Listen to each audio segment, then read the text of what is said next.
Hey everyone, welcome back to Corporate Decoder, the place where we attempt to decipher the secrets hidden within this massive pile of paperwork. And trust me, folks, this one is a doozy because today we are diving into Citigroup Inc.'s latest annual report on Form 10. Okay, it's like unraveling a financial mystery novel where millions, if not billions, are at stake. Before we start, if you appreciate getting straight insights from corporate documents like this, make sure you are subscribed and join our Discord community linked in the description below for more exclusive discussions. Alright, let's get started. So what is this document we're looking at? Well, it's essentially Citigroup Inc.'s comprehensive report card for the fiscal year ending the 31st of December 2025. Think of it as their annual performance review for the stock market regulators and us regular folks trying to understand where this banking giant stands. Citigroup Inc. is a global financial powerhouse offering a massive range of services from credit cards and consumer banking all the way up to investment banking and wealth management. Basically, if it involves money and moving it around or growing its city is probably involved in nearly 160 countries and jurisdictions, it's a truly global player. Their vision is pretty ambitious to be the go. To a banking partner for businesses with cross-border needs a top-tier wealth manager and a trusted personal bank in the US. Now, financial reports can get a bit dry, but Citi made some interesting presentation shifts this year. Starting the 1st of July 2025, they moved gains and losses from certain hedging derivatives and foreign currency transactions out of the general operating revenue and into a new category called principal transactions. They also reclassified certain expenses from other operating expenses and transactional and tax charges into a new category, transactional and product servicing, and shifted some transaction processing fees to be contra.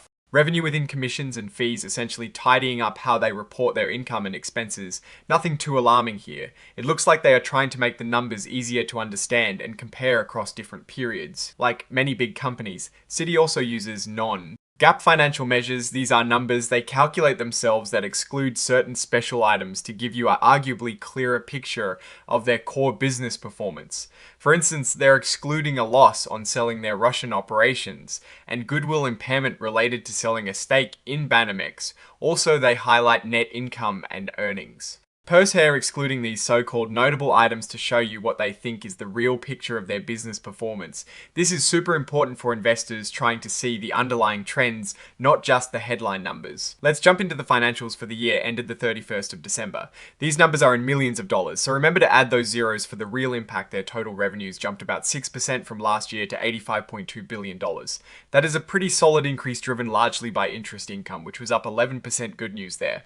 But non-interest revenue took a bit of a dip, down 4%, mostly due to some divestitures they've been working on. Net income for Citigroup saw a nice bump up to $14.3 billion compared to $12.7 billion last year.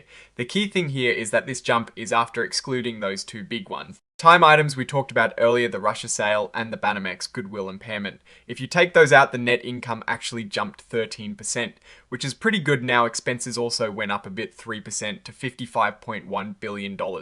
This was driven by higher compensation technology and transformation investments, but that is expected when a company is trying to modernize and simplify. Itself, as they've mentioned, provisions for credit losses also increased slightly. This reflects more money set aside for potential loan losses, which makes sense given the economic uncertainties out there, and the big picture on capital common equity tier 1 or CET1 capital ratio was 13.2%, which is still very healthy and well above regulatory requirements. Looking at the balance sheet as of the 31st of December 2025, total assets jumped by a significant 13% to nearly $2.7 trillion. This was driven by a big increase in cash and deposits with banks, which went up 26%, and also a surge in trading account assets up 21%. This indicates a lot more activity and complexity in their trading operations. Deposits also saw a healthy increase of 9% to $1.4 trillion.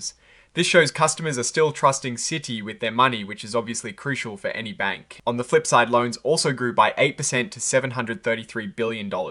This means they are lending more money out, which is generally a good sign for a bank's business. Now let's break down how each part of the business performed. Services, which includes treasury and trade solutions and security services, saw an 8% revenue increase to $21.3 billion, their income from continuing operations.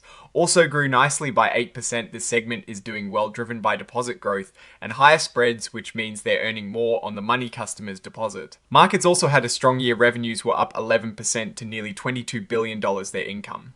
Even jumped 18%. This segment benefits from increased client activity, higher average trading assets, and a general rise in market participation. The sheer scale of their trading accounts here, nearly $500 billion, is eye-popping. Banking had a phenomenal year. Revenues surged 32% to over $8 billion, and income from continuing operations shot up 52%. This segment saw huge growth in investment banking fees, which were up 20%, especially in advisory services. This is a company-wide push to be the preferred bank for institutions with cross-border needs, and it looks like banking is a key part of that. Wealth management also showed strong growth, with revenues up 14% to $8.6 billion. Their income from continuing operations saw a massive 49% jump. This is likely due to higher market valuations and strong net new investment assets coming in, meaning clients are trusting Citi with more of their money to manage. US personal banking saw a more modest 5% revenue increase to just under $21 billion, but their income from continuing operations more than doubled. This segment includes the credit card business, which is usually a cash cow for banks. The increase in net credit losses. Here's a bit of a concern though, up 2% year over year. Now for the not so fun part, the risks Citigroup faces. This filing lists a ton of them, but the big ones really stand out. Firstly, macroeconomic and geopolitical challenges, like inflation, recessions, trade wars, and global conflicts are a consistent headache. Also, changes in interest rates can really mess with their profits up or down. Then there is the transformation itself. They are spending billions to modernize, but there is always a risk that these huge projects don't pan out as expected or take way longer than planned.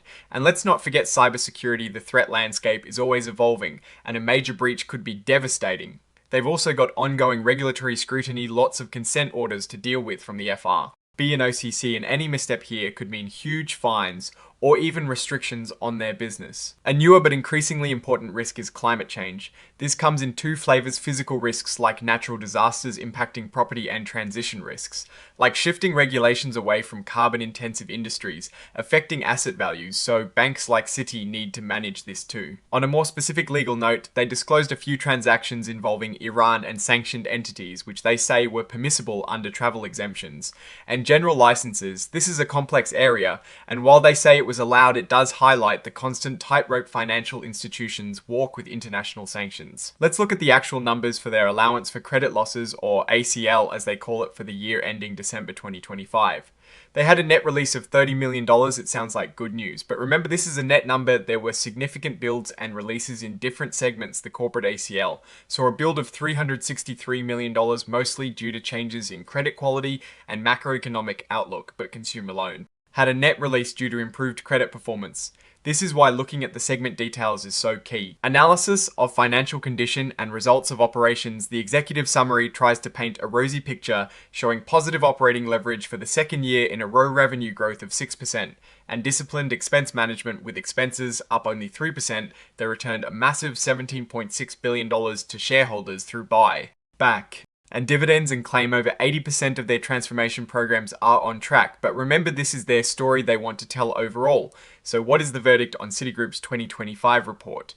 Well, they are clearly pushing forward with their transformation aggressively. They've made solid progress on simplifying the company and boosting operating leverage, which is a positive sign. Their financials show growth, especially in segments like markets and banking, and they returned a significant amount of capital to shareholders, which shareholders love. However, there are still major risks to watch closely. The ongoing regulatory environment is a huge factor, and any slip ups there could be costly. The global economy is still uncertain with geopolitical tensions and inflation lingering. Also, their reliance on complex financial instruments and the sheer scale of their operations mean that operational risks like cybersecurity are a constant concern. The impairment on Banamex and the loss from the Rus ESL show the challenges in exiting markets, but overall they seem to be navigating these challenges while pushing for growth.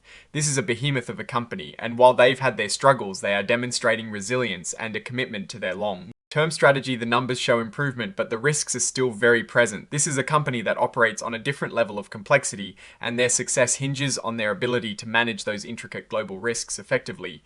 What is your take on this dive into Citigroup's financials? Did anything surprise you? Let us know in the comments below. If you found this breakdown helpful, give this video a thumbs up and subscribe for more deep dives into corporate filings. And remember, join our Discord community, linked in the description for more exclusive content. Thanks for watching, and we'll see you in the next one.